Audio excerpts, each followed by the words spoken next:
വേണ്ടി അധ്വാനിക്കുമ്പോൾ കണ്ണുകൊണ്ട് നോക്കാനാണ്, വണ്ടി ഓടിക്കുമ്പോൾ റോഡ് നോക്കാനാണ്.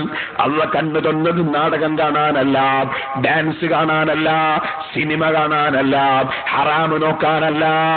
അള്ളാഹ് നമുക്ക് വയറ് തന്നതും തൊള്ള തന്നതും കള്ള് കുടിക്കാനല്ല, കൈ തന്നത് ചീട്ട് കളിക്കാനല്ല. അല്ലാഹുതആല നമുക്ക് ഭക്ഷണം തന്നത് അവനെ അനുസരിക്കാതെ ജീവിക്കാനല്ല. ജീവിതത്തിന്റെ സർവ്വരംഗങ്ങളും അള്ളാഹനെ ഭയപ്പെട്ട് ജീവിച്ചോളണം. ഉമ്മമാരെ കൃത്യമായി നിസ്കരിക്കണം. നമ്മൾ ബഡ്ഡിക്കാരാകരുത്, പലിശക്കാരാകരുത്.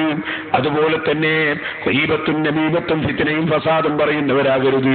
ആലിമീങ്ങളെ ഗ്രൂപ്പ് തിരിച്ച് ചീത്ത പറയുന്നവരാകരുത്. തങ്ങന്മാരെ നിസ്സാരപ്പെടുത്തുന്നവരാകരുത്.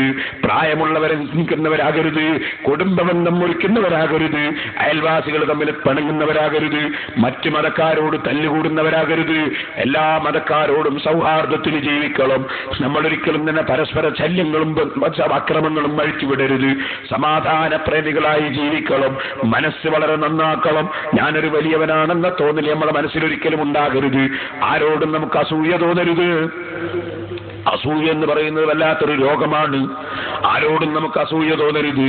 നല്ലവരായി ജീവിച്ച് നല്ലവരായി മരിക്കണം. അല്ലാഹുവിന്റെ മുമ്പിലേക്ക് ഒരു യാത്രയുണ്ട് നമുക്ക്. ആ യാത്ര ഈ ദുനിയാവിൽ വെച്ച് ദുബായിൽ പോകുന്നത് പോലെയല്ല, ഖത്തറിൽ പോകുന്നത് പോലെയല്ല. ദുനിയാവിൽ വെച്ചുള്ള യാത്ര പോകുമ്പോ തന്നെ ഓ ഉമ്മമാരെ, മക്കൾ യാത്ര ചെയ്യുമ്പോ നിങ്ങൾക്ക് അറിഞ്ഞില്ലേ?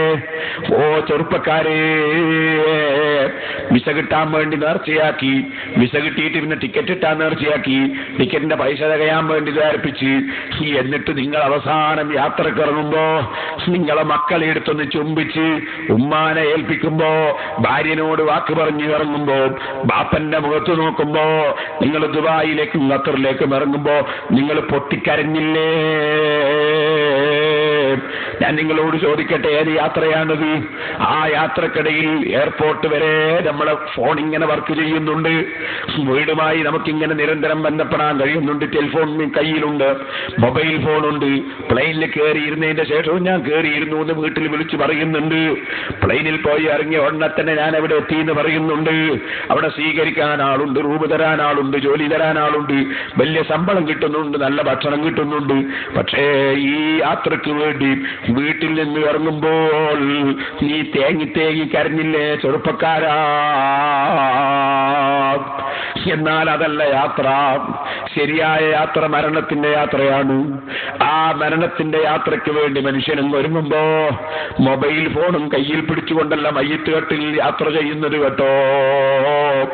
ശരിയായ യാത്രയെങ്ങി കഴിഞ്ഞാൽ മരണമെന്ന് നടക്കുമ്പോൾ അസ്രായീൽ അലൈഹിസ്സലാം വരുമ്പോ തടുക്കാൻ നിനക്ക് കഴിയില്ല.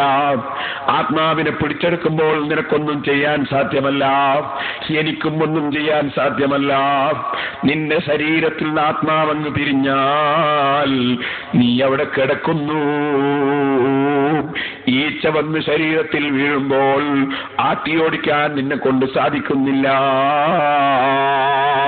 നിന്നെ ജനങ്ങൾ